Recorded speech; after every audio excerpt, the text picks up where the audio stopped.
कोई व्यक्ति नॉनवेज खाएगा और फिर मेडिटेशन करने के लिए बैठेगा, वो मेडिटेशन नहीं कर पाएगा, उसको डिस्ट्रैक्शंस बहुत हो जाएंगे। अब मैं आपको सिंपल कंपैरिजन देता हूँ। कोई व्यक्ति मंचूरियन खा के या पिज्ज़ा खा के मेडिटेशन करता है और एक व्यक्ति सामान्य रोटी शाक दावल खा के मेडिटेशन करता है, तो दोनों के अंदर जो रोटी चावल खा के जो मेडिटेशन करता है, his levels of meditation would be much more higher compared to who is eating Manchurian or any fast food। तो ये आहार का इतना प्रभाव होता है, इसलिए ग्रंथों में कहा गया है कि आहार शुद्धौ सत्व शुद्धि ही सत्व शुद्धौ ध्रुवा स्मृति। यूएस में 90% of the people are stressed, research indicates.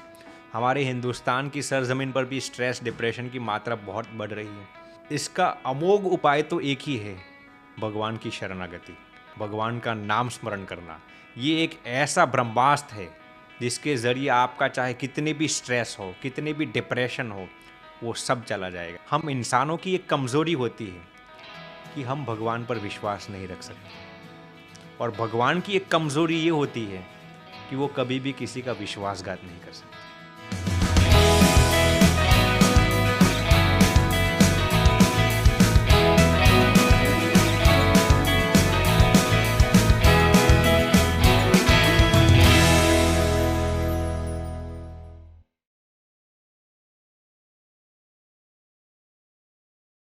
Hello दोस्तों, मैं डॉक्टर योगेंद्र सिंह राठौड़ आप लोगों के लिए लाया हूँ इनर वेलनेस टाइप का अगला एपिसोड। आज बहुत ही खास व्यक्ति हमारे बीच मौजूद हैं। न्यूरो साइंस में शिकागो से पढ़ाई करने के बाद मोंकहुड इन्होंने चूज़ किया। Please welcome Akhand Swami ji on our show. Pranam Yogendra ji, thank you for your amiable and amicable preamble. My humble greetings to you and lakhs of viewers. It is a magnanimous delectation being here and looking forward for the confabulation.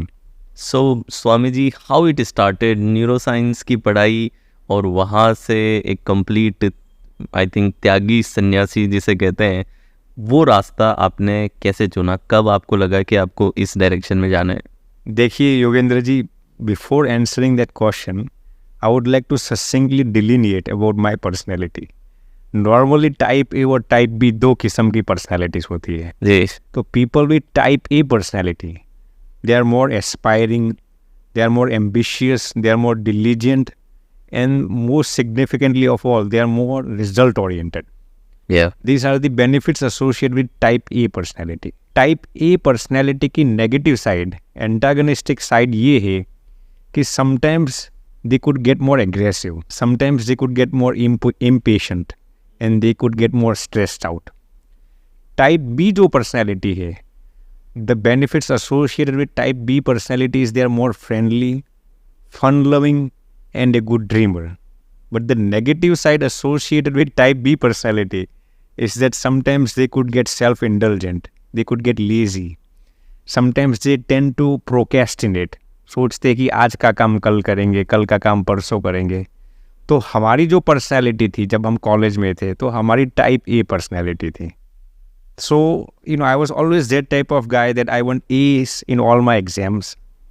तो I was willing to put any hard work, any diligence that I need to get A in all my exams. But the negative side of my personality was I would get stressed out if I got B in any of my exams. तो ऐसे कई दिन हमने बिताए कि मान लीजिए कि किसी एग्ज़ाम में हमारा B ग्रेड आ गया, तो हम रात को सोते वक्त कंबल ओढ़ कर सो जाते थे और पूरी रात आई यूज्ड टू क्राई कि ये B कैसे आ गया। I was trying to get A and how did I get B।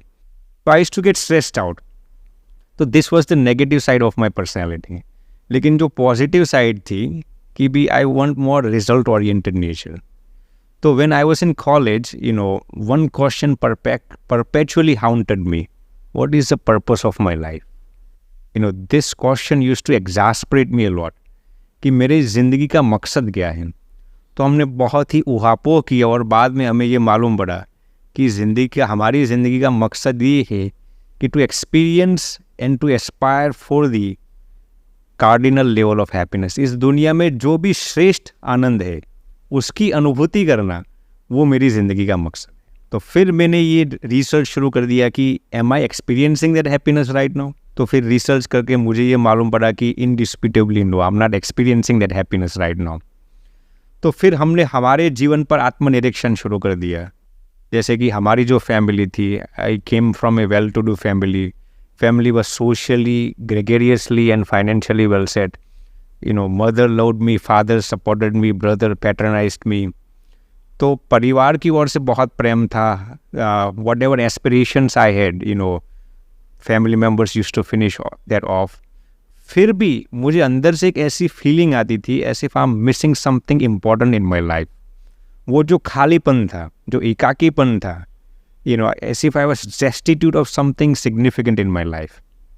तो फिर हमने हमारे इर्द गिर्द में जो भी लोग थे उनके जीवन पर बारीकी से रिसर्च करना शुरू कर दिया। तो जब हम शिकागो में थे तो हमारे परिचय में ऐसे बहुत से लोग थे जो who came from a multi millionaire family, वो वर एक्सट्रीमली लेविश। तो उनके जीवन में आपने झांकना शुरू कर दिया। तो उनको हमने कई लोगों को पूछा कि do you feel happy about your life, are you satisfied with your life. तो एक बंदे को हमने पूछा, he was multimillionaires in Chicago, तो उन्होंने कहा कि I am still aspiring for more money, अभी भी मुझे आनंद की अनुभूति नहीं हुई। तो ऐसे कई लोगों को मैंने पूछा, उन्होंने कहा कि आनंद की फीलिंग नहीं आती। तो मैंने ये ठान लिया कि महज पैसे कमाने से आनंद नहीं मिलता आपको। तो फिर हमने ऐसे हमारे यूनिवर्सिटी में ऐसे जो क्लासमेट्स थे जिनके पास गर्लफ्रेंड था, बॉयफ्रेंड था, तो उनके जीवन में हमने कंटेम्पलेट करना शुरू किया। हमने हमारी ऐसे कई फ्रेंड्स थे, उनको पूछा कि आपके जीवन में बॉयफ्रेंड है तो are you feeling happy about them. जिनके जीवन में गर्लफ्रेंड था उनको पूछा कि are you satisfied with your life. तो उन्होंने कहा कि we are still missing something in. Most of the people said this because they were entangled from patch up to breakup, breakup to patch up, from distraction to attraction, from attraction to distraction. तो हमें ये मालूम पड़ा कि भैया आपका sex life चाहे कितना भी अच्छा हो, you are not going to experience ultimate level of happiness. फिर हमने शिकागो में ऐसे कई लोगों पर अभ्यास किया who are very prestigious and illustrious in the society. People leaned on them for their aspirations to come true. People leaned on them if they had any problems in their life. लेकिन उनके जीवन में जब problem आते थे तो they did not have anyone to unscramble their own problems. उनके जीवन में जब किल्लतें या दिक्कतें आती थी तो उनके पास ऐसा कोई इंसान नहीं था जो उनको उस समस्याओं से बाहर निकाल सके। तो हमने ये रिसर्च किया कि पैसे में भी इतना सुख नहीं है, सेक्स लाइफ में भी इतना सुख नहीं है, प्रेस्टीज, पावर, फेम में भी इतना सुख नहीं है। तो why is it that materialistic happiness can not give you perpetual happiness. फिर हमें ये मालूम पड़ा कि ये सब जितने भी मटेरियलिस्टिक सुख है, इन चीज़ों के अंदर तीन चीज़ें नहीं होती। पहला है शाश्वतता। आप चाहे कोई भी सुख देख लेंगे। फॉर एग्जाम्पल, हम और आप यहाँ पर बैठे हैं। 100 years before now, was anyone of us sitting in here? No. Absolutely not. 100 years from now, would anyone of us be sitting here? No. Absolutely not. हमारे पास चाहे पद हो, प्रतिष्ठा हो, पावर, पोजीशन, फेम हो, खूबसूरत किसी के पास बीवी हो, it is going to last maximum for 80 to 90 years. After that, कुछ नहीं होगा.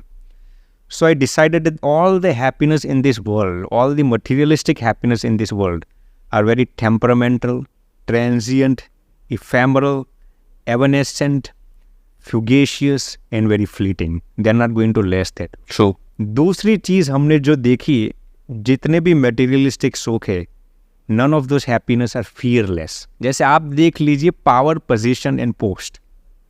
तो जिसके पास आज पावर होगा, आज से 10 साल बाद शायद उसके पास नहीं होगा और वही खौफ उसको सताता होगा।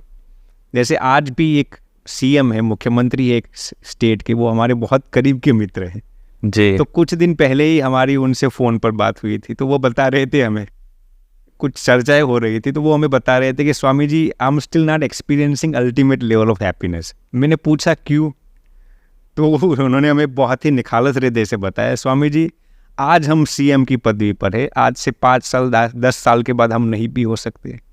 तो ये खौफ हमें सताता है कि जिस दिन हम सत्ता में नहीं होंगे उस दृश्य को हम देख नहीं सकते।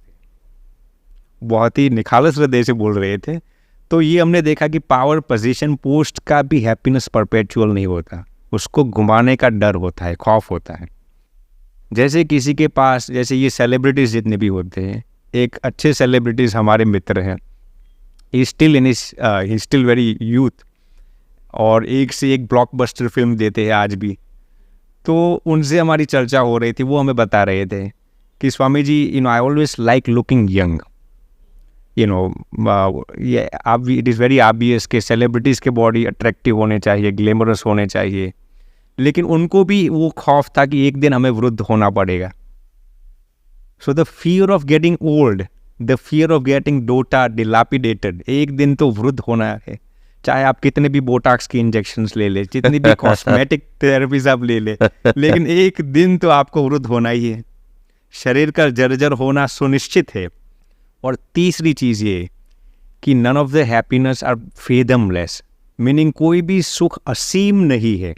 ओके, मैं आपको सिंपल एग्जांपल देता हूँ कि मान लीजिए कि someone might be very voracious eater, उसको खाना बहुत पसंद है, he is very healthy, very young, और उसको समोसा बहुत अच्छे लगते हैं, गुलाब जामुन बहुत अच्छे लगते हैं। Can he continuously keep on eating samosa and gulab jamun for 24 hours? No, not possible. Not possible, right? After 10 to 15 minutes, he'll get tired, right? He'll get obsessed. Although his favorite food is samosa and gulab jamun, 15 minute से ज़्यादा वो खा नहीं पाएगा, because that happiness is not fathomless. आप sex life देख लीजिए, someone might be very severely addicted to having sex. वो सोचेगा मुझे पूरी रात सेक्स करना है, कर पाएगा? कर पाएगा? नहीं कर पाएगा। Why? Because he Right. has to succumb to Limitation. exhaustion, fatigue, Yeah. and prostration. वो Right. थक जाएगा, he will get obsessed with it. तो ऐसा कोई भी सुख नहीं है जो fathomless हो, जो असीम हो। All the happiness in this materialistic happiness are very sporadic. They come and go. कोई भी सुख ऐसा नहीं है कि जो आपको हमेशा आनंद ही देगा। आप हर्ष की अनुभूति करेंगे तो आपको शोक की अनुभूति होगी, आप सुख की अनुभूति करेंगे तो आपको दुख की अनुभूति होगी। All of this come in pairs. तो हमने ये ठान लिया कि कोई भी सुख ऐसा नहीं है जो परपेचुअल हो, मीनिंग परमानेंट हो, कोई भी सुख ऐसा नहीं है जो फियरलेस हो, और तीसरा कोई भी सुख ऐसा नहीं है जो असीम हो। तो फिर हम ये ढूंढ रहे थे कि कौन सा ऐसा सुख है जिसके अंदर ये तीन चीज़ें आ जाए। तो जब हमारा कंटेम्पलेशन चल रहा था, उस वक्त हमारे गुरुजी परम पूज्य श्री ज्ञान जीवन दास जी स्वामी, वो हिंदुस्तान की सरजमीन से अमेरिका में आए थे, शिकागो में आए थे, जब हम शिकागो में थे तब। And when I first perceived him, I felt as if something was howling me towards him. He was blisteringly charismatic, transcendental, endearing, and very loving. When I first saw him, when I first had his darshanam, half of my predicaments, half of my bafflement, मेरे अंदर जितनी भी कशीदगी थी, जितने भी doubts थे, half of them were solved. And then I started listening to his discourses, and slowly and eventually all the predicaments that were going on in my mind, all of them were abated. जब पहली मर्तबा हमने उनका दीदार किया, दर्शन किया Chicago में, तो हम उनके सौम्य व्यक्तित्व से बहुत ही आकर्षित हो गए।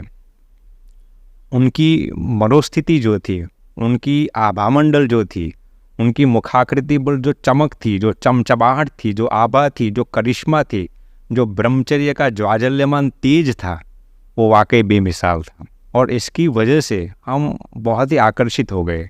फिर हमने उनके प्रवचन सुनना शुरू कर दिया, और धीरे धीरे हमारे जो ये प्रश्न थे कि ये शाश्वत सुख, ये फियरलेस सुख और ये फेदमलेस सुख किसके अंदर होने चाहिए, तो हमें ये क्लियर हो गया। आई वॉज वेरी एक्सप्लिसिट कि ये सब सुख भगवान के स्वरूप के अंदर है।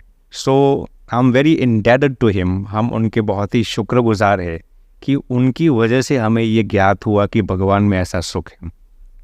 देखिए, मैं तो बहुत ही मूर्ख हूँ, गवार, अनपढ़, बेवकूफ़ और जो कहते हैं ना 2 कौड़ी का भी इंसान नहीं हूँ, लेकिन उनकी अनुकंपा से, उनकी कृपा से हमें ये सब ज्ञात हुआ। इसलिए हम बहुत ही उनके शुक्रगुजार है, बहुत ही खुशकिस्मत है, और धीरे धीरे हमने उनके प्रवचन सुनना शुरू कर दिया है। इसकी वजह से हमें ये ज्ञात हुआ। इसलिए मैं बहुत ही उनका ऋणी हूँ। एंड आज भी मैं कह सकता हूँ कि उनके अंदर जो महानता है, जो सरलता है, जो विशालता है, जो संतता है, साधुता है, वो मेरे जैसा इंसान जन्म जन्मांतर तक कोशिश करे फिर भी इसके 0.0001 भी में नहीं आ सकता। फिर आई स्टार्टेड कंटेम्पलेटिंग ऑन वैदिक स्क्रिप्चर्स।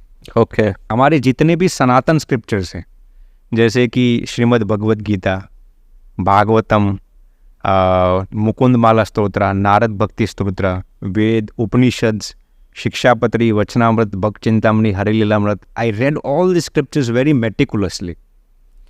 इनके अंदर जो श्लोक्स आते हैं, they are still reverberating and resonating in my mind.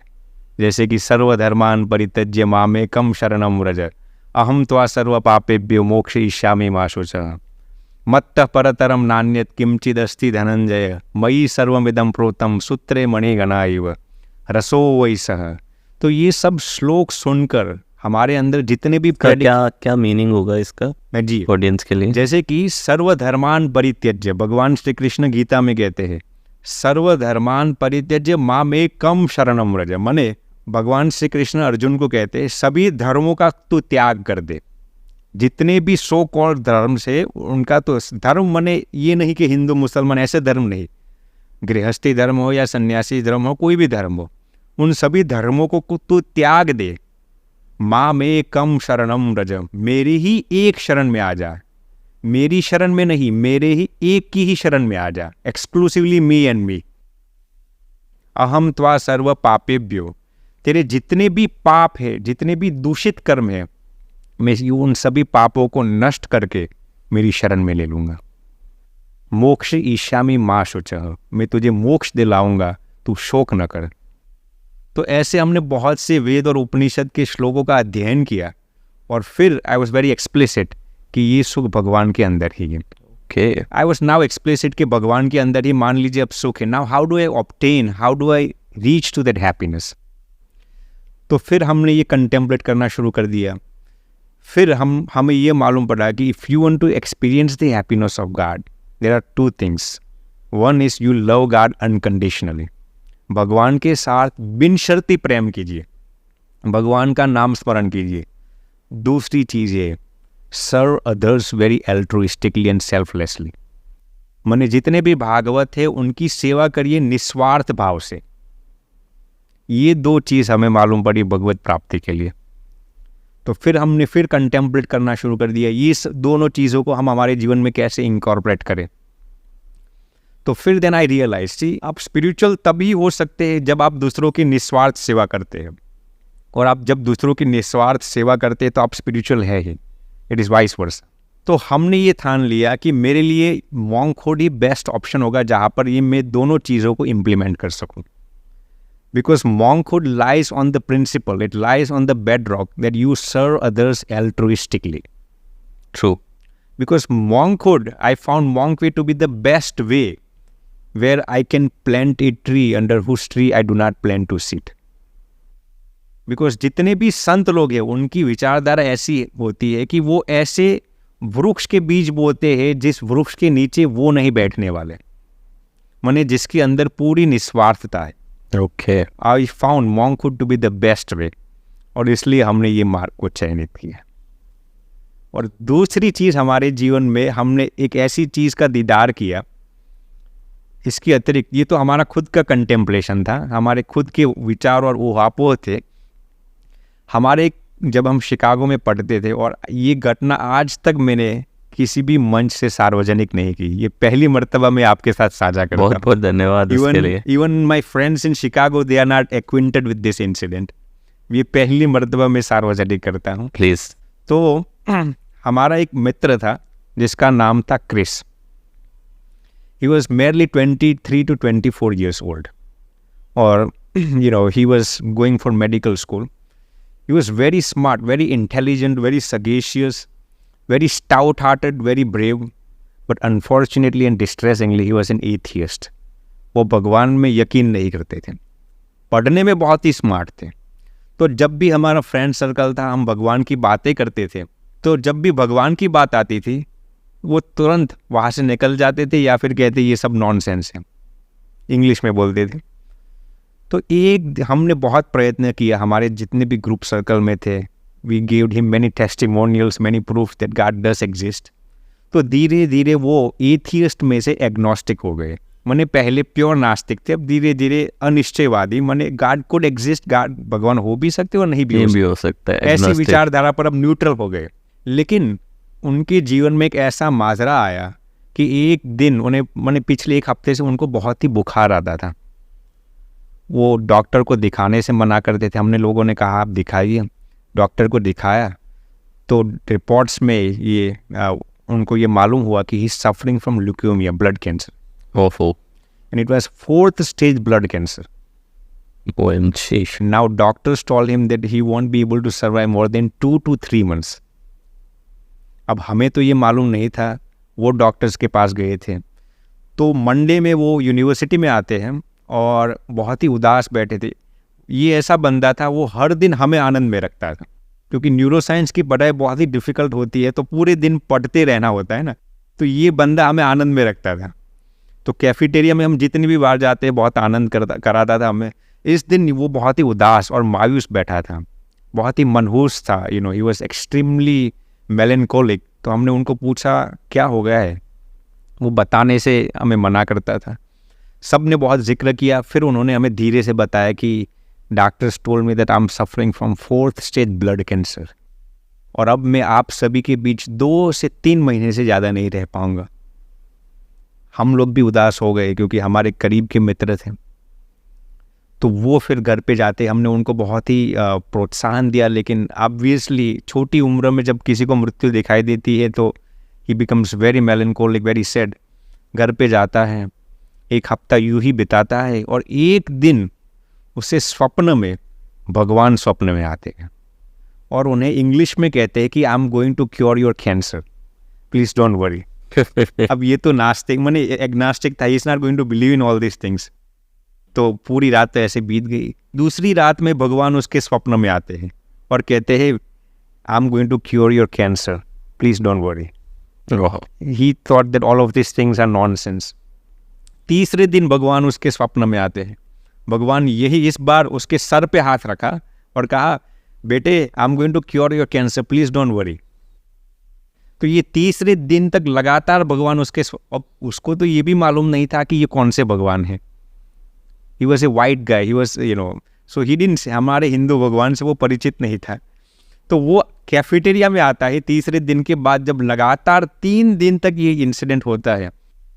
तो पहले वो ऐसा सोचने लगा कि दिस कुड बी हेलुसिनेशंस, कि भैया अब मेरी मृत्यु करीब आ गई है तो मुझे ऐसे सब ड्रीम्स आते होंगे।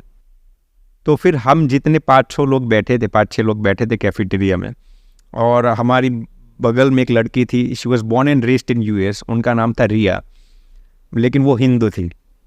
तो उनको थोड़ा कंटेम्पलेशन हो गया कि ये गलत नहीं, वो क्रिस ने उनको बताया पूरी कहानी।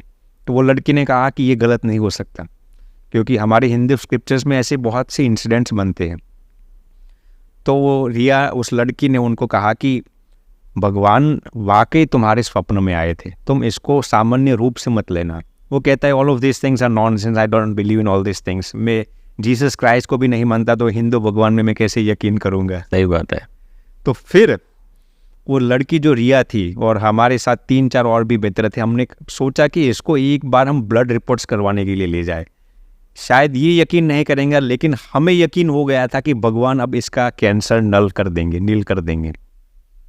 तो फिर 2 दिन के बाद वो जो लड़की थी रिया, उसको ब्लड रिपोर्ट्स करवाने के लिए ले जाती है, और जैसे ही रिपोर्ट्स करवाते हैं सब रिपोर्ट्स नील आते हैं। 4th stage blood cancer, doctors told him he will not able to survive more than 2 months in his life. सभी रिपोर्ट्स नील आ गए, सब रिपोर्ट्स करवा दिए। फिर उसको यकीन हुआ कि वाकई भगवान मेरे स्वप्न में आए थे और भगवान ने ही मेरे कैंसर को मिटाया। उस दिन से ही बिकेम ए स्टाउंच हिंदू। यद्यपि उन्होंने हमें ये इंसिडेंट साझा करने से मना किया था, लेकिन हमने आज कर दिया। तो फिर मैंने सोचा कि भगवान एक नास्तिक को एग्नास्टिक बना सकते हैं, और उससे भी ज़्यादा जो भगवान पर यकीन नहीं रखता उसको भी भगवान उसके जीवन में ऐसे मिरेकल्स करते हैं, इनकॉम्प्रिहेंसिबल इंसिडेंट्स उसके जीवन में सर्जन करके उसको भी आस्तिक बनाते हैं।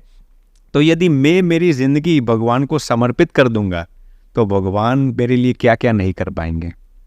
तो this incident really ignited me, it really propelled me, it really inspired me and accelerated me to initiate मॉन्कहुड।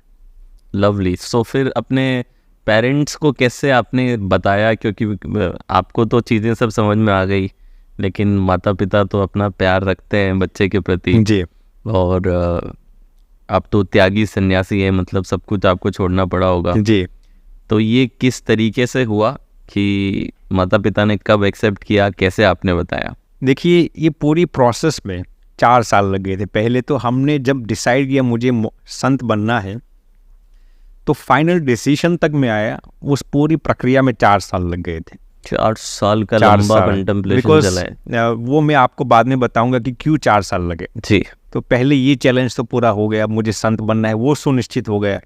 अब दूसरा सबसे बड़ा चैलेंज मेरे लिए ये था कि how am I going to propose this to my family members, क्योंकि पिताजी के हम प्यारे थे, माताजी के लाडले थे, भाई हमें बहुत प्रेम करते थे। तो this was one of the blistering challenge, very ferocious, very hellacious challenge for me. You know, it was perpetually exasperating me and bothering me. How should I propose this to my family members? Right. और पिताजी और भाई को ये propose करना, ये हमारे लिए इतना दुष्कर नहीं था, ओके। क्योंकि I figured out maybe they could comprehend my feelings. लेकिन माता जी के सामने ये बात रखना, this was a hellacious challenge for me. And this was in because, ये इसलिए नहीं था क्योंकि मुझे ऐसा लगता था कि मेरी माता जी इसके अगेंस्ट होगी या मेरी मुखालिफत करेंगी इस निर्णय में, लेकिन हर एक माता के लिए उनका संतान सबसे प्रिय होता है, सबसे अजीज होता है। ट्रू। और हम स्वामीनारायण संप्रदाय में संत बनने की बात करते थे, तो हमारे यहाँ सन्यासियों का ऐसा नियम होता है, once you renounce this world she is not going to talk with me any more. तो मुझे ये सबसे चैलेंज लगता है कि वो मैं उनको कैसे प्रपोज करूं, क्योंकि माता के लिए सबसे प्रिय उनका संतान होता है।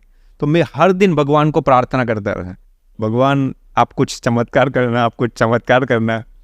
और मैं कभी कभार मजाक में माता जी को कहता था कि ये मेरी मंशा है, मुझे संत बनना है, तो मजाक में वो हमारी बातें टाल देती थी। तो मुझे ये मालूम पड़ा कि she still not ready for it. तो कभी कभार हम ऐसा करते थे स्क्रिप्चर्स में, जहाँ पर भी संत पद की महिमा आ जाए, जैसे ग्रंथों में लिखा हो कि संत बनने से क्या लाभ होते, क्या महिमा है संत पद की, तो वो कभी कभार हम उनको दिखाते थे या सुनाते थे। अच्छा। शायद इसकी वजह से उनका माइंड कन्विंस हो जाए। राइट। लेकिन हमने बहुत कोशिश की।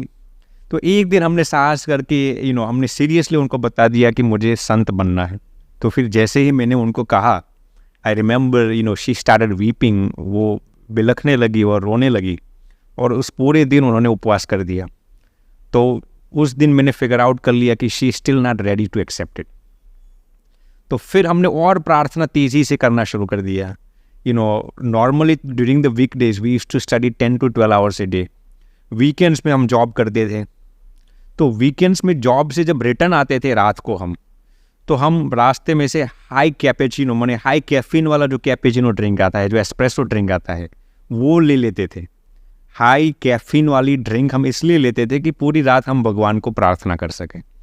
तो वीकेंड्स में हम लगातार ऐसे कई वीकेंड्स हमने बिताए कि हम एक भी मिनट नहीं सोए थे, और भगवान को निरंतर प्रार्थना, सोते सोते, किसी को मालूम भी न पड़े, उस तरीके से कंबल ओढ़ कर हम प्रार्थना करते थे, भगवान आप इसमें कुछ चमत्कार करना, कुछ चमत्कार करना। और एक दिन वाकई भगवान ने चमत्कार किया। एक दिन हमारी जो पूर्वाश्रम की माता थे वो हमारे पास आती है, और her heart was absolutely metamorphosed, and a miracle occurred in her heart, and she comes to me and tells me, बेटे तुझे यदि संत बनना है तो मैं I am giving you my concurrence, मैं मेरी कंसेंट तुझे देती हूँ, आप संत बन सकते हैं, एक शर्त के साथ कि you will not astray from the path of spirituality. आप हमेशा भगवान पर ही लालायित रहेंगे, भगवान के मार्ग से आप भ्रष्ट नहीं हो जाएंगे। Then I promised her I will not astray from the path of spirituality, I will perpetually serve others altruistically and be zealous towards God। तो that day I was filled with exuberance, joy and delectation. हमारे अंदर जितने भी बैफलमेंट थे, जितनी भी दुविधाएं थी, कश्मकश थी, वो सब नष्ट हो गई। तो I felt as if I was emancipated. और उस दिन हमने उनको दंडवत प्रणाम किया, उनके चरण स्पर्श किए, और थोड़े दिन के पश्चात हिंदुस्तान से संत लोग आए थे, वो न्यू जर्सी में थे। उस वक्त हम तो शिकागो में रहते थे। तो हमने सोचा कि this would be the most appropriate way कि मैं हमारी माता जी को बताया कि हम न्यू जर्सी संतों के साथ थोड़े दिन बिताना चाहते थे।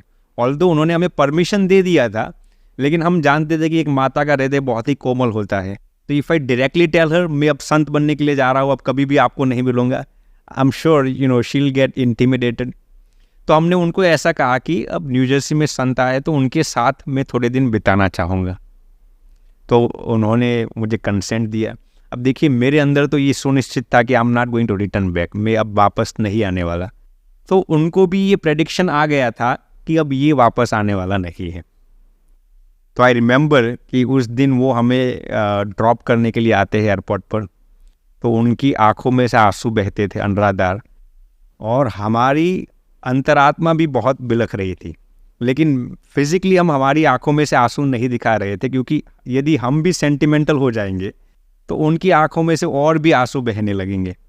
तो हमारे हृदय बहुत कांप रहा था, और हम जैसे ही फ्लाइट में बैठ गए शिकागो से न्यू जर्सी जाने के लिए, तो हम हमारे आंसू को कंट्रोल नहीं कर पाए और हमारे आंखों में से अनराधार आंसू बह रहे थे। तो हमारे बगल में एक शायद 30 साल की एक अमेरिकन लड़की बैठी थी, तो उनको मालूम पड़ गया कि ये लड़का बिलख रहा है, रो रहा है। तो फिर उन्होंने 2-3 बार ऐसे हाथ करके मुझे पूछा कि वाई आर यू क्राइंग। तो हमने उनको कोई जवाब नहीं दिया।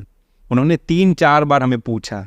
फिर मैंने सोचा कि एक अमेरिकन महिला को मैं ये सब चीज़ें कैसे समझाऊँ कि अब हम घर त्याग करके सन्यासी बनने के लिए जा रहे हैं।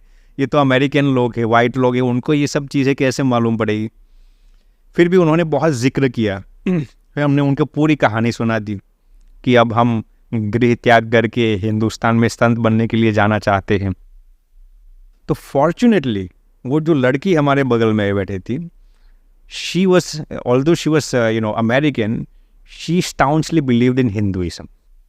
उनके पर्स में से उन्होंने हमें नीम करोली बाबा की तस्वीर दिखाई और उन्होंने हमें कहा कि I believe in Neem Karoli Baba, वो हमारे गुरु हैं। Very famous. Yes, very famous. Steve jobs भी आई थिंक उनसे मिलने के लिए आए। Yes yes yes yes. और हॉलीवुड की जो मशहूर एक्ट्रेस है जूलिया रॉबर्ट्स जी, उन्होंने भी उनकी तस्वीर देखकर उनको गुरु बना लिया। ओके। तो बहुत ही प्रसिद्ध है, बहुत ही सिद्ध पुरुष थे नीम करोली बाबा। तो उन्होंने हमें तस्वीर दिखाई और उन्होंने कहा कि ये हमारे गुरु हैं। मैंने उनका तो तब देहांत हो गया था। Then she told me I can comprehensively understand and comprehend what you are trying to tell me. फिर उन्होंने हमें ये एक बात बताई, आप चिंता मत कीजिए, आप जब तक अमेरिका में हो तब तक भगवान की 5 मालाएं करना। हमें कहा कोई बात नहीं, हम करेंगे। अब हमारे लिए तो वो लड़की स्ट्रेंजर थी। तो फिर जैसे ही हम फ्लाइट में से नीचे जा रहे थे उन्होंने हमारा नंबर मांगा। हमने कहा कि बहन अब हम जिस राह पर जा रहे हैं ना, अब हम ये सब चीज़ें त्यागने के लिए जा रहे हैं, तो आप हमारा नंबर लेके क्या करेंगे। तो हमने नंबर नहीं दिया, प्रेम से उनको इनकार कर दिया।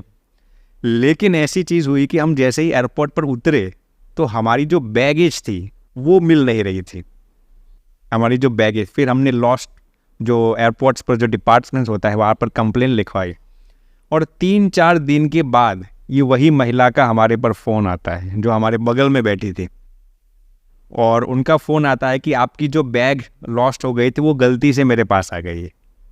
And she lived in Philadelphia new Jersey से 1.5 घंटे की दूरी पर है बाई कार। तो हमने कहा आप हमें कुरियर कर दीजिए, आप जो कुछ भी पैसे होंगे हम आपको दे देंगे। उन्होंने कहा नहीं, मैं आपको रूबरू मिलना चाहती हूँ। तो वो रूबरू फिलाडेल्फिया से न्यू जर्सी में आती है, और बैग देना तो एक निमित्त ही था, लेकिन फिर हमें वो बताती है कि आप जिस मार्ग पर जाना चाहते हैं ना, उस पर हम भगवान को आपके लिए हर दिन प्रार्थना करेंगे, आपका मार्ग, आपकी जो डगर है वो महफूज रहे, भगवान हर पल आपके साथ रहेंगे।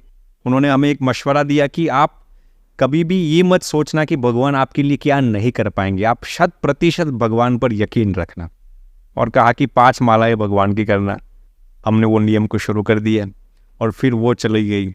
और फिर संत लोग हिंदुस्तान में आते हैं, और फिर हम हिंदुस्तान में आते हैं और हमारे गुरुजी से मिलते हैं, और फिर संत की दीक्षा धारण करते हैं। तो ये पूरी प्रक्रिया थी। बहुत ही इंटरेस्टिंग कहानी आपकी रही, जर्नी।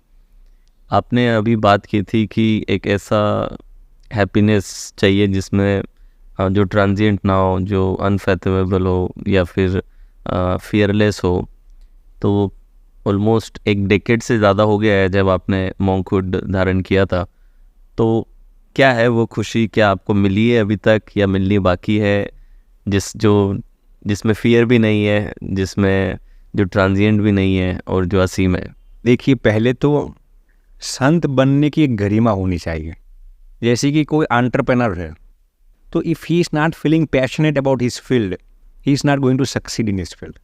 जैसे कोई एक्टर है, एक्टिंग का काम करता है, यदि उसको अपने प्रोफेशन पर गर्व नहीं होगा तो he is not going to succeed in his field. कोई डॉक्टर हो, यदि he is going to think इससे अच्छा बेहतर ये होता कि मैं पॉलिटिशियन बन जाता, तो डॉक्टर अपनी ड्यूटीज़ को बखूबी नहीं निभा पाएगा। वैसे ही जब हमने इस भगवे कपड़े को धारण किया है, संत की पदवी को धारण किया है, तो हमारे अंदर भी एक उत्साह होना चाहिए, एक जुनून होना चाहिए, एक गरिमा होनी चाहिए कि मैंने इस वस्त्रों को धारण किए हैं। कई कबार लोग हमें पूछते हैं कि संत बनने के बाद आपका मन डिस्ट्रैक्शंस पर जाता है, जैसे कोई खूबसूरत बीवी को लेके जाता हो या कोई सांसारिक सुखों में उलझा हुआ हो, तो आपको ये नहीं लगता कि you are missing something in your life? तो हम उनको यही एग्जाम्पल देते हैं कि जैसे मान लीजिए कि आप टॉयलेट जाते हैं, फॉर एग्जाम्पल, आप कोई भी व्यक्ति मल विसर्जन करता है, तो आफ्टर एक्सक्रीटिंग द टूल, मल विसर्जन करने के बाद कभी भी किसी भी इंसान को ये दुख हुआ, ये रंज हुआ, ये खेद हुआ, ये ग्लानि हुई, ये मलाल हुआ कि ये मैंने गलत काम कर दिया? No one ever felt this, right? Okay.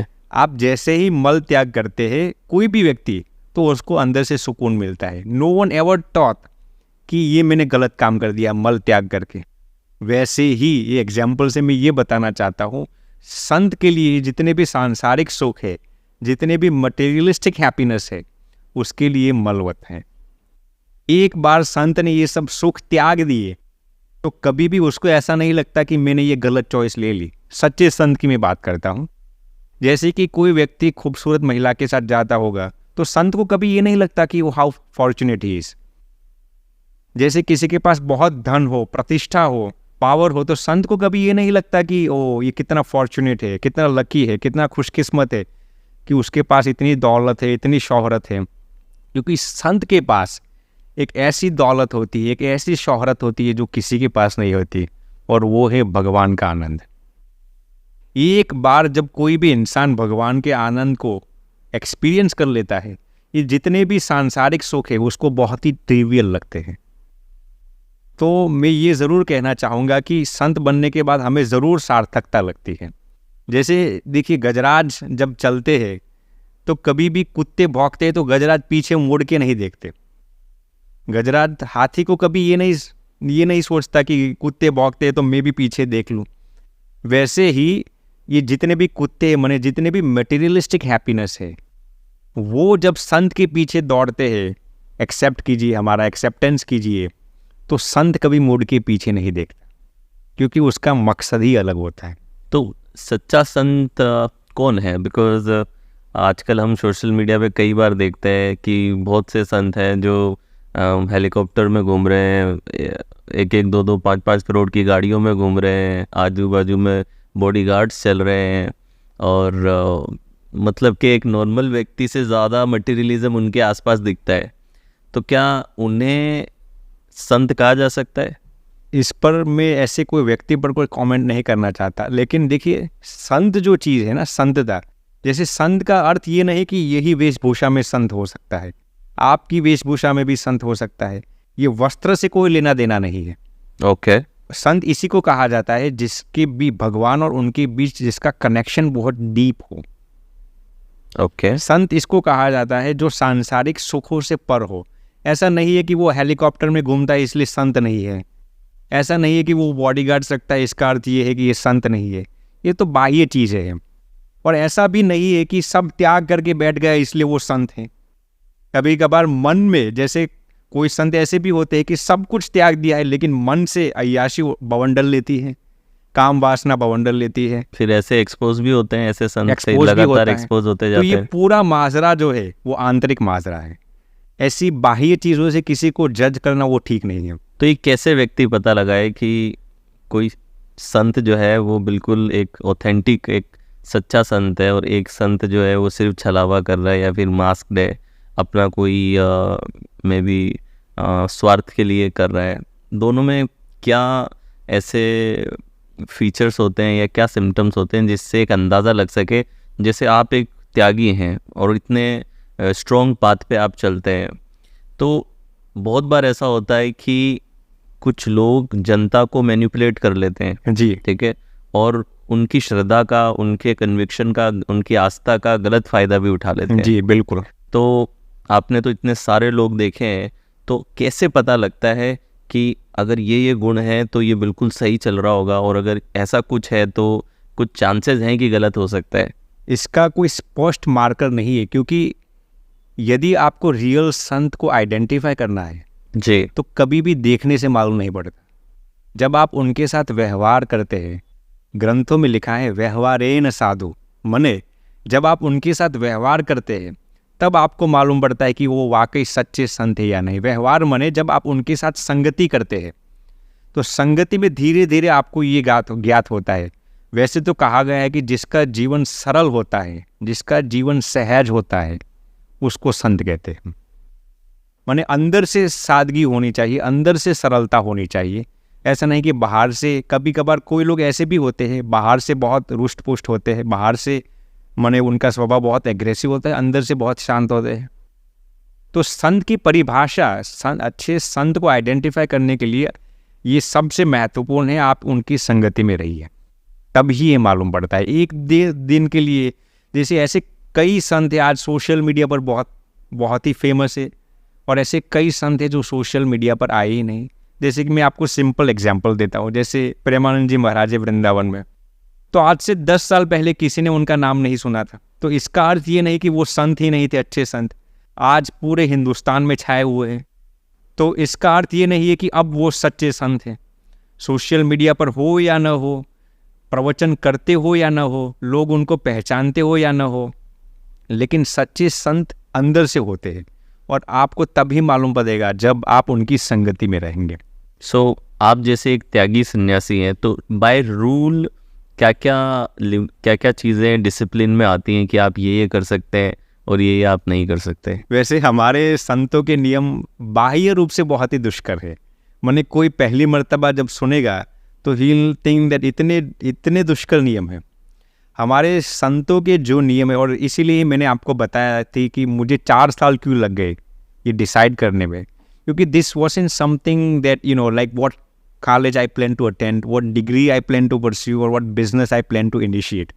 This was something that my exclusive memoir hinged upon. ये एक ऐसा निर्णय था, ऐसा रेजोल्यूशन था जिसके आधार पर मैं मेरी पूरी ज़िंदगी बिताने वाला था। इसलिए मुझे 4 साल लग गए। और हमारे जो संतों के नियम है, it is compartmentalize into 5 major rules. हमारे जो संतों के नियम है वो 5 उसूलों में तकसीम किया हुआ है।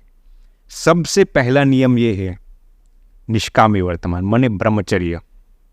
And when I talk about brahmacharya, it is absolute and compendious celibacy.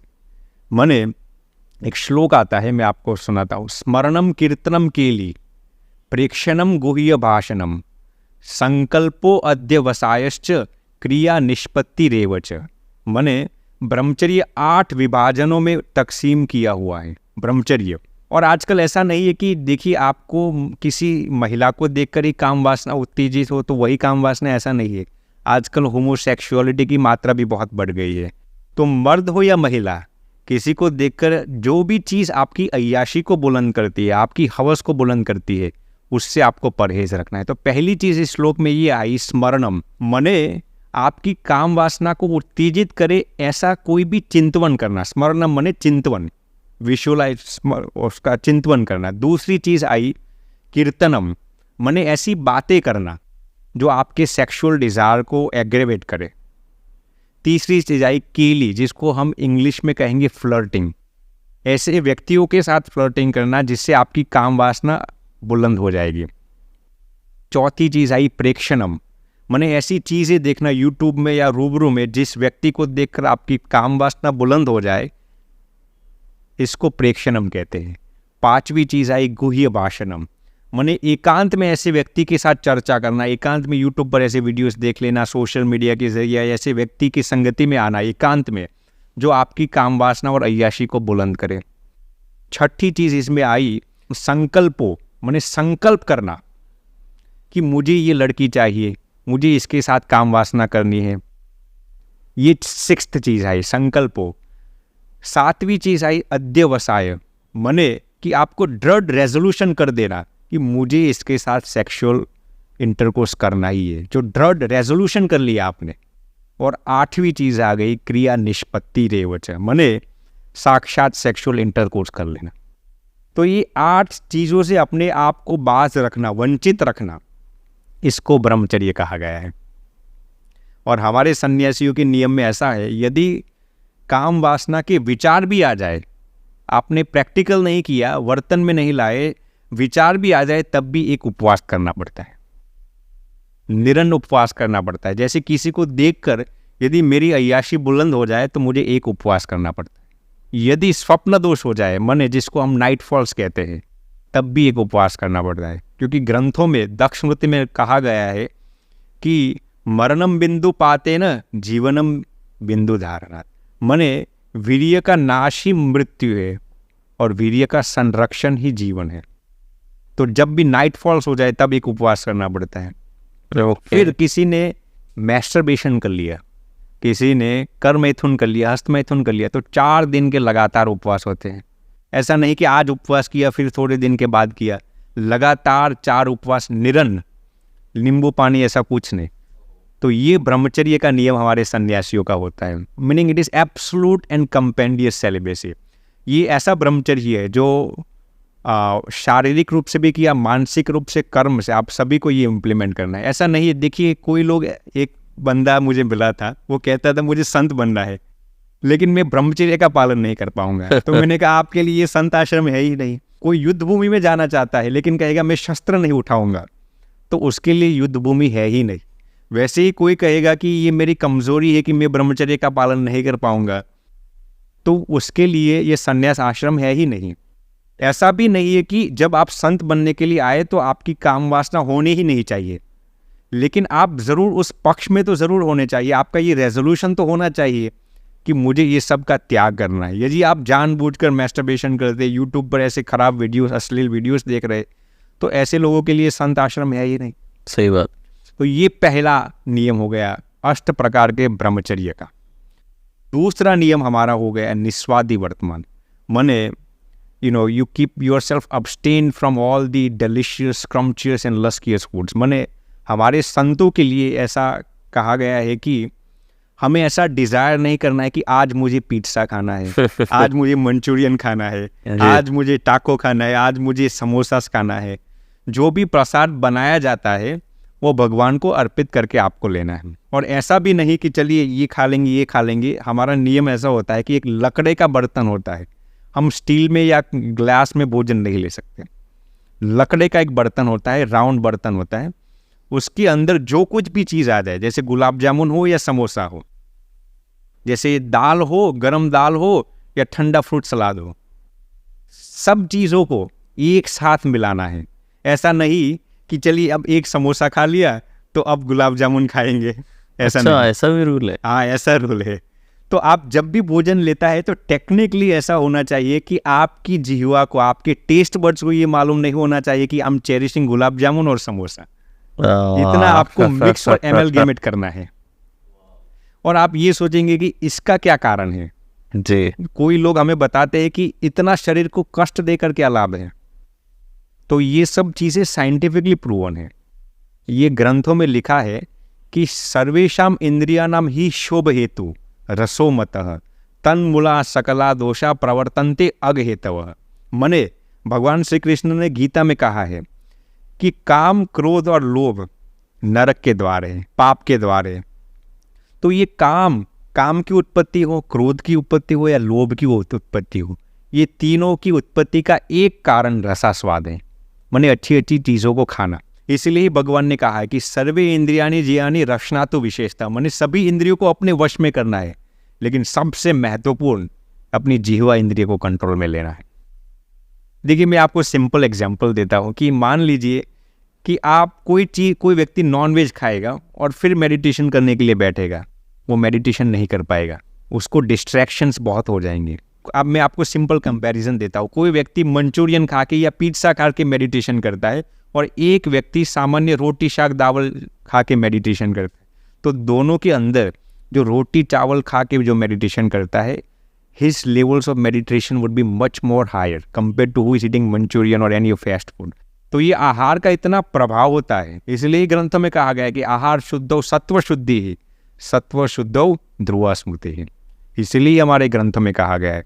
इसलिए संतों के जीवन में ये अनियंस और गार्लिक का परहेज रखते हैं। हम जितनी भी कैफीन वाली चीज़ है, चाय कॉफ़ी या जितने भी सॉफ्ट ड्रिंक्स के अंदर कैफीन आता है, ऐसी ड्रिंक्स भी नहीं ले सकते, क्योंकि ये आपको तमोगुण और रजोगुण को उत्तेजना देता है। और हमारा ये नियम होता है, जब भी लकड़े के बर्तन में भोजन लेते हैं हम, तो एक एक ग्रास माने एवरी बाइट के साथ आपको भगवान का नाम स्मरण करना है। Every bite. कई संत लोग तो ऐसा भी नियम रखते हैं कि जिस बाइट में भगवान का विस्मरण हो गया, उसके बाद वो नया भोजन नहीं लेंगे। अच्छा, तो ये आहार पर बहुत निर्धारित है। इसलिए दूसरा नियम हो गया, पहला हो गया ब्रह्मचर्य का, दूसरा हो गया निस्वादी वर्तमान, मने अपनी जिह्वा पर कंट्रोल लेना है, तीसरा हो गया निर्लोभ वर्तमान, मने keeping your self abstain from all the greedy desires. जैसे हमारे ये संत लोग के जो कपड़े जो वस्त्र होते हैं ना, इसमें पॉकेट्स नहीं होते, ताकि हम किसी भी किस्म का मनी न रख पाए, किसी भी पोजेशंस को हम हमारे पॉकेट्स में न रख पाए। हमारे संतों का नियम ये होता है कि हम हमारी नाम की कोई भी प्रॉपर्टी नहीं रख सकते। जैसे आप कभी भी ये आपके जहन में नहीं आएगा कि अखंड स्वामी नाम का एक पर्सनल बैंक अकाउंट है। हमारे ट्रस्ट होते हैं, चैरिटेबल ट्रस्ट होते हैं, उसके ज़रिए व्यवहार किया जाता है। हमारे पर्सनल बैंक अकाउंट्स नहीं होते, हमारा पर्सनल पोजेशंस कुछ नहीं होता, पर्सनल हमारे नाम की कोई प्रॉपर्टी नहीं होती।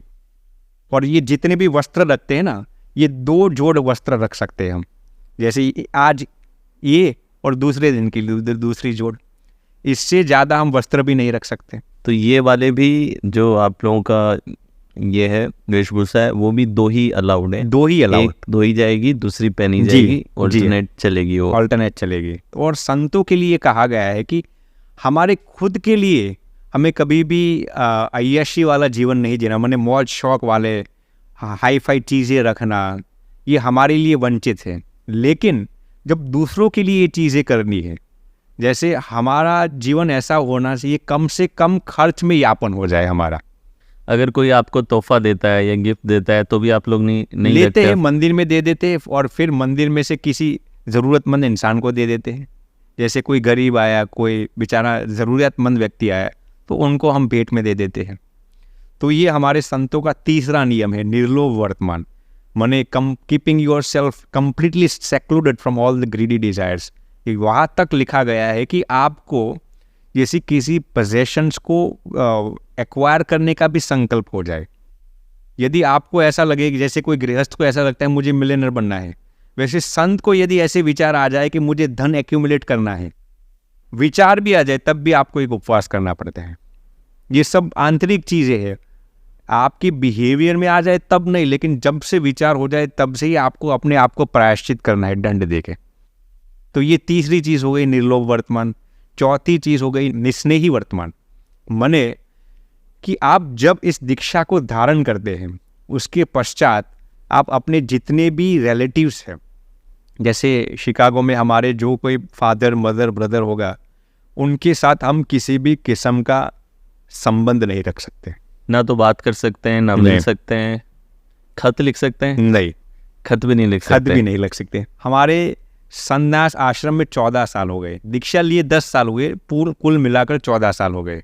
तो पिछले 14 सालों से हमने एक भी बार हमारे पूर्वाश्रम के जो पेरेंट्स थे, माता पिता भाई, उनके साथ एक बार भी हमने किसी भी किस्म का संबंध नहीं रखा। वो कभी रखते हैं, वो कभी ट्राई करते हैं आपसे कांटेक्ट करने का? उनको ये सब उसूलों का ज्ञात होता है, तो दे रेस्पेक्ट आवर प्राइवेसी। मतलब जब कंसेंट दिया तो मतलब वो ये एक्सेप्टेंस के साथ ही देते हैं कि हमें उसके रास्ते में ऑब्स्टिकल नहीं बनना है। वो समझते हैं, तो वो हमें देख सकते हैं, वो हमारे प्रवचन सुन सकते हैं, वो माने हम उनको नहीं, हम जानबूझकर उनको नहीं देखते।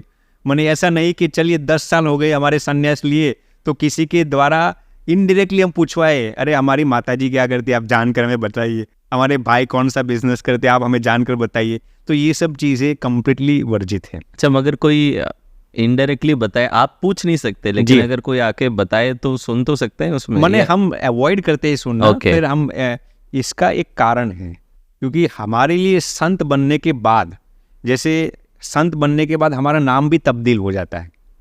जब हम पहले पूर्वाश्रम में थे शिकागो में, तो हमारा नाम अलग था, और दीक्षा लेने के बाद हमारा नाम अलग हो जाता है। अब हमारा पूरा नाम है अखंड वृत्ति, साधु अखंड वृत्तिदास। तो पहले हमारा नाम अलग था, अब हमारा नाम अलग हो गया। तो ये कहने का तात्पर्य ये है कि ये शरीर के साथ जितने भी रिश्ते होते हैं, जितने भी लोग हमारे बिरादरी में होते हैं, उन सभी का हम त्याग करते हैं। और इसका कारण ये है, इसका सबब ये है क्योंकि अब हमारे लिए वसुदेव कुटुंबकम की भावना हो गई। तो ग्रंथों में ये लिखा है कि यदि आपको एक जगह पर अटैचमेंट होगा तो दूसरी जगह पर डिटैचमेंट हो जाएगा। तो मान लीजिए कि मुझे मेरी पूर्वाश्रम की जो माता जी होगी उनके साथ ज़्यादा अटैचमेंट होगा, तो मैं किसी दूसरे इंसान को देखूंगा तो मुझे इतना ज़्यादा अटैचमेंट नहीं होगा। तो हमारे लिए अब पूरा विश्व हमारी फैमिली हो चुकी है, इसलिए ये नियम बताया गया है। क्योंकि मैं आपको एक अंदरूनी बात बताता हूँ, ज़्यादा लोग ये बात नहीं बताएंगे, लेकिन कभी कभार ऐसा भी होता है कि कई संत लोग, ऐसा होता है कभी कभार कि उनके रिलेटिव्स के साथ कभी कभार बात कर लेते हैं। तो होता क्या है, कभी कभार मैंने कई संतों को भी ऐसा देखा है कि उनके पूर्वाश्रम के जितने भी रिलेटिव्स हैं, सभी ऐसे नहीं होते, कभी कभार कोई लोग ऐसे निकलते हैं। तो मान लीजिए कि मंदिर में जो डोनेशन आया, तो कभी कभार उनके जो पूर्वाश्रम के रिलेटिव्स होते हैं ना, उनके लिए वो इस्तेमाल किया जाता है। अब डोनेशन किसी ने दिया, वो तो परोपकार के कार्यों के लिए दिया, राइट। वो आपकी निजी रिश्तेदारी लोगों के लिए नहीं दिया, आपकी बिरादरी में जो लोग हैं उनके लिए नहीं दिया। People donated for the noble cause, so that must be channelised in A proper manner. True. तो ऐसी भी प्रसंभावनाएं होती है, सभी लोग ऐसा करते हैं ऐसा मेरा दावा नहीं है, कभी कभार ऐसी गुंजाइशें होती है। इसलिए भगवान ने ये आज्ञा की, ग्रंथों में ये लिखा गया है कि जो सन्यासी होते हैं उनके लिए ये नियम को बखूबी पालन करना है। और जिस गांव में हमारी पैदाइश हुई हो उस गांव में भी हम कभी कदम नहीं रख सकते। दूसरे संत लोग जा सकते हैं, लेकिन हमारी पैदाइश जिस गांव में हुई हो उस गांव में फिर हम कदम नहीं रख सकते। तो ये था चौथा नियम। और पांचवा और सबसे दुष्कर नियम वो है निर्माणी वर्तमान, मने living a very humble, down to earth, very altruistic, very compassionate life. मने हमें किसी के साथ ईर्ष्या नहीं करनी, किसी के साथ द्वेष नहीं रखना, किसी को मारना नहीं, डांटना नहीं, गालियां नहीं देना, किसी के प्रति खराब संकल्प भी नहीं करना। चलिए ये तो हमारी ओर से हुआ, लेकिन मान लीजिए कि कोई हमारे साथ ईर्ष्या करता है, कोई हमारे साथ द्वेष भाव रखता है, कोई हमें मारने का प्रयत्न करता है, कोई हमें अपमानित करने का प्रयत्न करता है। जैसे कि मान लीजिए हम किसी इवेंट में गए, हज़ारों लोगों के बीच किसी ने हमारा अपमान कर दिया, हमें अपमानित कर दिया, तो अब हमें उनको कैसा रिएक्शन देना है। तो भगवान ने कहा है कि आपको रिएक्शन तो किसी भी किस्म का नहीं देना, मैंने आपको सामने उनको अपमानित नहीं करना, उन्होंने आपको अपमानित कर दिया, रिस्पॉन्स देना है। कैसा रिस्पॉन्स? दो तरीके का रिस्पॉन्स देना है। पहली रिस्पॉन्स में आपको उनको माफ़ करना है। जैसे किसी ने अपमान कर दिया हमारा, तो आपको मनोमन उनको माफ़ी देनी है। दूसरी चीज़ क्या है? माफ़ करने के आगे भी भगवान को ये प्रार्थना करनी है, भगवान उनका भला करना, उनका श्रेय करना, उनका कल्याण करना। जैसे मान लीजिए कि हम भोजन लेते, किसी ने जहर मिला दिया फॉर एग्जाम्पल, तो हमें मालूम पड़ा कि उन्होंने जहर मिला दिया, तो अब हमें भी उनके भोजन में जहर नहीं मिलाना। ये रिएक्शन नहीं देना, रिस्पॉन्स देना है। दो तरीके का रिस्पॉन्स देना है। क्या? भगवान उनको माफ़ कर देना, उन्होंने अज्ञात अवस्था में ये जहर मिलाया होगा। दूसरी चीज़ क्या करनी है? भगवान उनको सद्मति देना, उनको क्षमा देकर उनको अच्छे विचार देना। ऐसी भगवान को प्रार्थना करनी है। और यही संत की पराकाष्ठा है। जैसे एक सूफी सेंट थे, उनकी ये सच कहानी है। तो गांव में रहते थे वो, मिडिल ईस्टर्न कंट्रीज में। तो जो गांव का जो राजा था, उनकी ये संत की प्रसिद्धि देख नहीं पा रहा था। तो उन्होंने एक दिन ऐसा किया, कोई तवायफों को उनके आश्रम में भेजा, वो संत के आश्रम में भेजा, कोई वेश्याओं को भेजा, प्रोस्टिट्यूट्स को। और संत उस तवायफ के आगे झुके नहीं, बहुत ही पवित्र रहे थे। फिर भी उस राजा ने उनको पूरे गांव में बदनाम कर दिया, डिफेम कर दिया, उनको गांव से बाहर निकाल दिया। अब इतना जुर्म किया, किसी को बदनाम करना वो सबसे बड़ा पाप है। संत निर्दोष थे, संत तो बिना कुछ बोले बाहर निकल गए। एक दिन ऐसा हुआ, उस राजा को ऐसी बीमारी हुई कि उसके जिस्म से बहुत ही बदबू निकल रही थी, और ऐसा इन्फेक्शियस डिजीज़ हो गया कि कोई भी इसके करीब जाएगा तो उसको वो डिजीज़ हो जाएगी। तो अब राजा के परिवार के लोग भी नज़दीक में नहीं जा रहे थे। राजा के पुत्र पत्नी, 4-4 पत्नियां थी, 5-5 पत्नियां, कोई करीब में नहीं जा रहा था। राजा के जितने भी मंत्री लोग थे, रिश्तेदारी में थे, बिरादरी में थे, उनके दरबार में जितने भी लोग थे, कोई उनके निकट नहीं जाने वाला था, क्योंकि सबको ये खौफ था हमें भी ये बीमारी हो जाएगी। जब उस संत को मालूम पड़ा कि ये राजा को ये बीमारी हुई है, तो संत उस राजा के दरबार में आते हैं और अकेले उस राजा की सेवा करते हैं। उनको मालूम था कि मुझे भी ये इन्फेक्शियस डिजीज़ है, मुझे भी ये बीमारी हो जाएगी, फिर भी उस राजा की सेवा करते हैं। तो उन्होंने रिएक्शन नहीं दिया। राजा ने उनको ऐसा बदनाम किया, फिर भी रिएक्शन नहीं दिया, माफ़ी दे दी और आगे जाकर उनकी सेवा की। और उन्होंने राजा को आशीर्वाद दिया कि मैं भगवान को प्रार्थना करता हूँ कि आपकी ये बीमारी चली जाएगी। तो ये संत की पराकाष्ठा है। If you embraced this in your life, you have reached the pinnacle and the crescendo of monkhood. ये सबसे बड़ी पराकाष्ठा है। इसीलिए ही देखिए ये 5वां नियम कहा गया है कि भगवान स्वामीनारायण ने भी ये नियम बताया है कि गाली दानम ताड़नम च कृतम कुमते भीर जनहि क्षंतव्यम एव सर्वेशाम चिंतनीयम हितम च तैहि। मने कोई आपको गालियाँ दे, ताड़न करे, मने मारे, तो आपको क्या करना है? उसको क्षमा कर देना है। और कहा है चिंतनीयम हितम च तैहि, मने उसका हित हो ऐसा विचार करना है। आप सोचेंगे इसका क्या कारण है, तो भगवान ने ये भी कहा है महतिम पदवीम प्राप्ता पूर्वम ये साधवो जनाः मान त्यागेन एव तेच विनयेन महात्मसु। मने इस दुनिया में, इस पूरी कायनात में जितने भी महान संत हुए हैं वो सब कैसे हुए हैं? तो कहा गया है मान त्यागेन एव तेच, मने मान का त्याग करके ही सभी लोग महान बन पाए, अभिमान का त्याग करके। और किसके साथ अभिमान का त्याग करना है वो भी कहा गया है विनयेन महात्मसु। जो महात्मा लोग हैं उनके साथ आपको मान त्याग करना है। मामूली लोगों के साथ आपकी प्रेस्टीज रखनी है, ओके। लेकिन जो महान लोग, जो आपसे बड़े हैं, उनके साथ कभी भी मान नहीं रखना।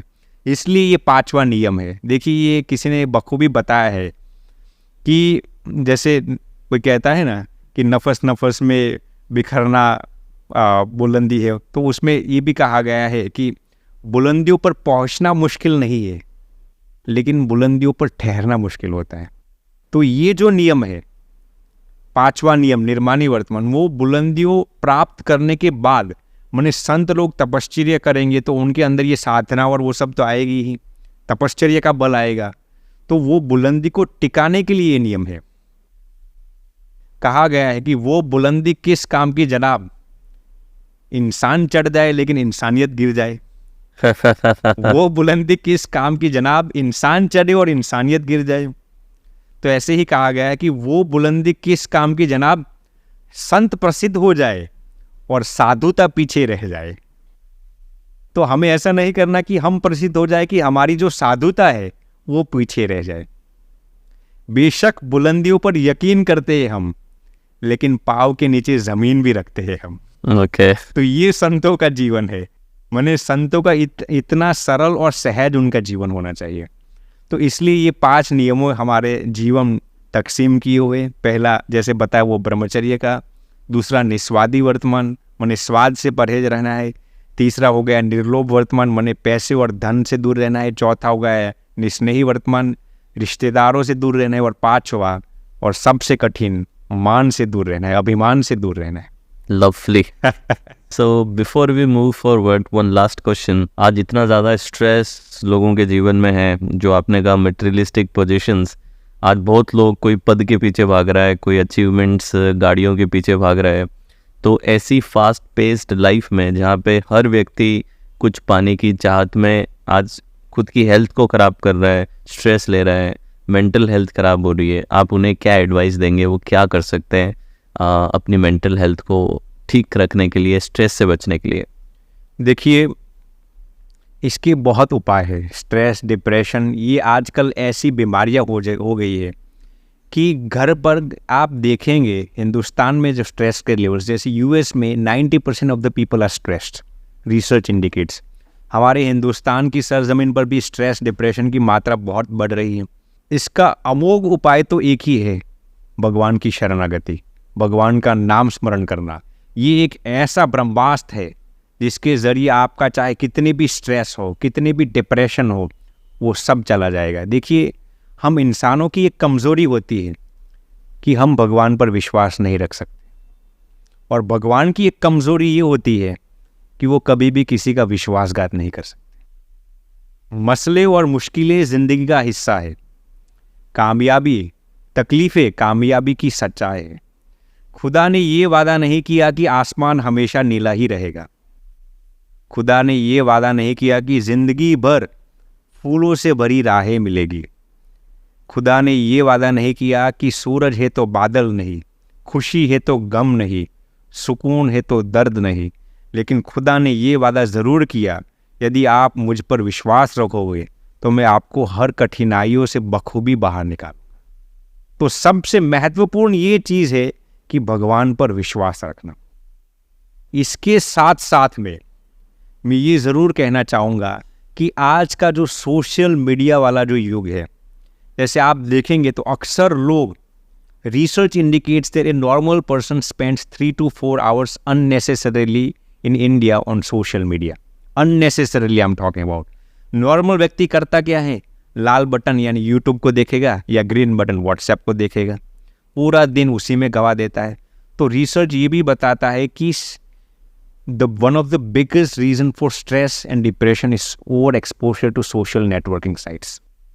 तो मैं ये ज़रूर बताना चाहूँगा कि ये विवेक हमारे अंदर होना चाहिए कि कितना सोशल मीडिया का उपयोग करना है। ऐसा नहीं होना चाहिए कि सोशल मीडिया के शिकार आप बन गए, सोशल मीडिया आपका उपयोग करने लगा है। तो ये विवेक होना बहुत ही लाजिम है, बहुत ही आवश्यक है कि आपको ये मालूम होना चाहिए कि सोशल मीडिया का कितना उपयोग करना चाहिए या नहीं करना चाहिए। स्ट्रेस की सबसे बड़ी वजह आज ये है कि लोग आज मित्र रखना बंद कर दिया है। आप देखेंगे कि सोशल मीडिया की वजह से लोग रूबरू में एक दूसरे को मिलने के लिए पसंद नहीं करते। और इसका कारण क्या है? आज से 15 साल पहले जब सोशल मीडिया इतना प्रचलित नहीं था, तब लोग एक दूसरे के घर पे जाते थे। हमें अभी भी याद है, जब किसी के घर भी कोई अच्छी चीज़ बनाते थे ना खाने के लिए, तो वो एक दूसरे के घर पे देने के लिए जाते थे। तो ये प्रेम भाव को प्रोत्साहित करता था।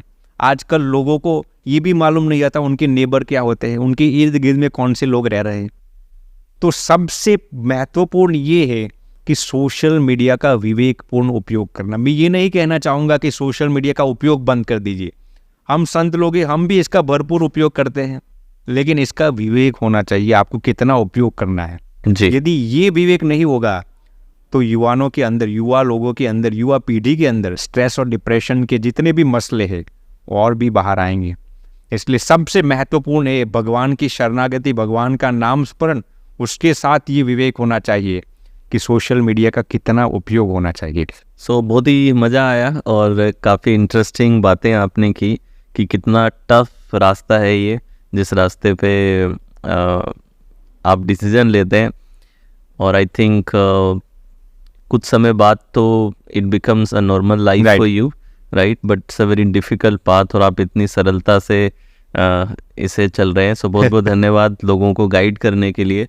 सो now we will have rapid fire with Swami ji. Detail में तो बहुत अच्छे आंसर स्वामी जी ने दिए। Now let's go for the rapid fire. Swami ji, who inspires you? भगवान और हमारे गुरु जी।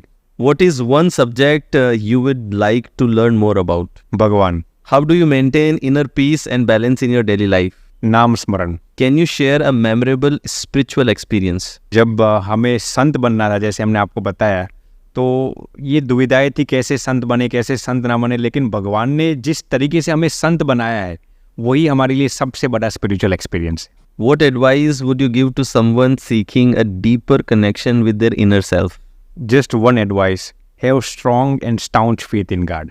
One reason why people are so unhappy? They don't take the shelter of God. Meditation or physical exercise? Both. Have you ever found it hard to say no to people? Many times. What is the most valuable lesson you have learned so far? यदि आपके जीवन में भगवान की शरणागति नहीं है तो कदम कदम पर दुख आएंगे। What does India need? Democracy or autocracy? Democracy. What is your favorite book or spiritual text? Vachanamritam. How do you handle distractions during meditation? Pray to God. Any unusual place where you have practiced meditation? Yes, many unusual places in Rishikesh.